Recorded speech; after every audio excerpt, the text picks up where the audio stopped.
मुझे तो राजा वाला एहसास हो रहा है। वेदांश ने कहा, अफसोस, हम केवल बंदी की तरह ही रह रहे हैं। नीलम ने कहा। भरपेट खाना खाने के बाद वे लोग अपने कमरे में आराम करने के लिए गए। नीलम ने कहा, मैं अपने कमरे में जा रही हूँ, थोड़ी देर सोऊंगी। इतना कहकर वह एक कमरे में चली गई और बाकी तीनों दोस्त वेदांश को दिए हुए कमरे में बैठकर बातें करने लगे। शुक्र मनाओ यारों कि हम इस बार किसी महल में पहुंचे हैं, ना कि पिछली बार की तरह रेगिस्तान में। अमजद बोला।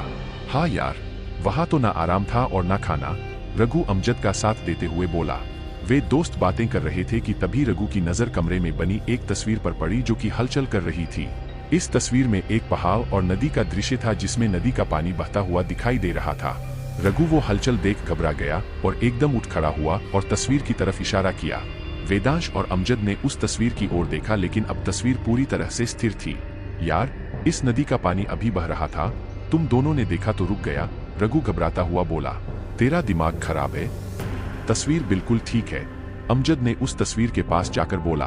वेदांश ने भी उस तस्वीर को छूकर देखा, सब कुछ बिल्कुल नॉर्मल था। हो सकता है तुझे कोई धोखा हुआ हो, चल हम भी थोड़ी देर आराम कर लेते हैं, कब तक ऐसे ही बातें करेंगे, वेदांश ने कहा और बिस्तर पर लेट गया। अमजद भी वेदांश की बात से सहमत था, इसलिए वह उठकर जाने लगा, लेकिन रघु वहीं रुका रहा। अमजद कमरे से बाहर निकल भी नहीं पाया था कि नीलम चीखती हुई अपने कमरे से बाहर निकली। उसकी चीख सुनकर अमजद, वेदांश और रघु फौरन बाहर आए। नीलम अपने दोस्तों को देखकर रोने लगी। क्या हुआ नीलम, रो क्यों रही हो दौत, अमजद ने नीलम को संभालते हुए कहा। लेकिन नीलम तो डरी हुई थी, वह क्या कहती है। अमजद उसे वेदांश के कमरे में ले गया। अमजद ने नीलम को पानी पिलाया। जब वो शांत हुई तो बोली, ये महल ठीक नहीं है दोस्तों, हमें अभी यहाँ से निकलना होगा। क्यों, क्या हुआ, वेदांश ने पूछा। जिस कमरे में मैं गई थी वो कमरा पूरा हिल रहा था। कहते कहते नीलम रोने लगी। नीलम, शांत हो जाओ और आराम से बताओ कि क्या हुआ है। मैं कमरे में जाकर लेटी तो एकदम मेरी आंख लग गई, लेकिन कुछ ही सेकंड में मुझे एहसास हुआ जैसे मुझे कोई झूला झूला रहा है।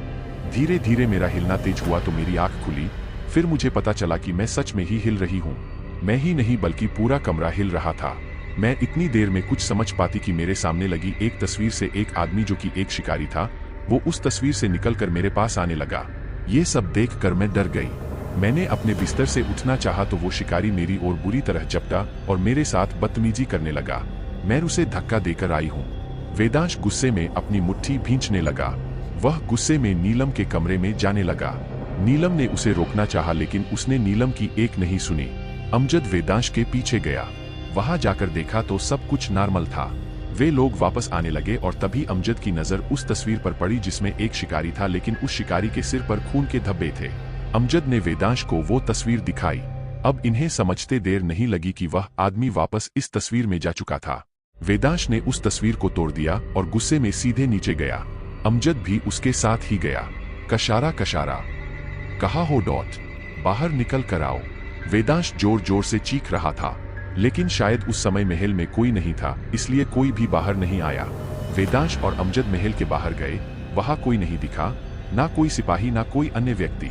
अमजद और रघु दोनों अलग अलग दिशा में ढूंढ रहे थे, लेकिन उन्हें कोई भी आदमी नहीं दिख रहा था। तभी अमजद ठोकर खाकर नीचे गिर गया, जिससे उसके हाथ की कोहनी छिल गई और उसमें से काफी तेज धारा में खून बहने लगा। अमजद ने खून को रोकने की कोशिश की, लेकिन खून लगातार बह रहा था। शायद कोई नस फट गई थी। उसने वेदांश को आवाज लगाई थी और अपनी मदद करने के लिए कहा। वे लोग महल के ही जलाशय के पास खड़े थे। वेदांश ने सोचा कि क्यों होना इसका थोड़ा सा पानी लेकर खून साफ कर दिया जाए, और जैसे ही वेदांश ने उस जलाशय के पानी को अपने हाथ में लिया, उसके हाथ जलने लगे और वह हाथ को झटकता हुआ पीछे की ओर दौड़ पड़ा। वे लोग यह देखकर हैरान थे। वे लोग घबरा गए क्योंकि उनके साथ अजीब और गरीब घटनाएं हो रही थी।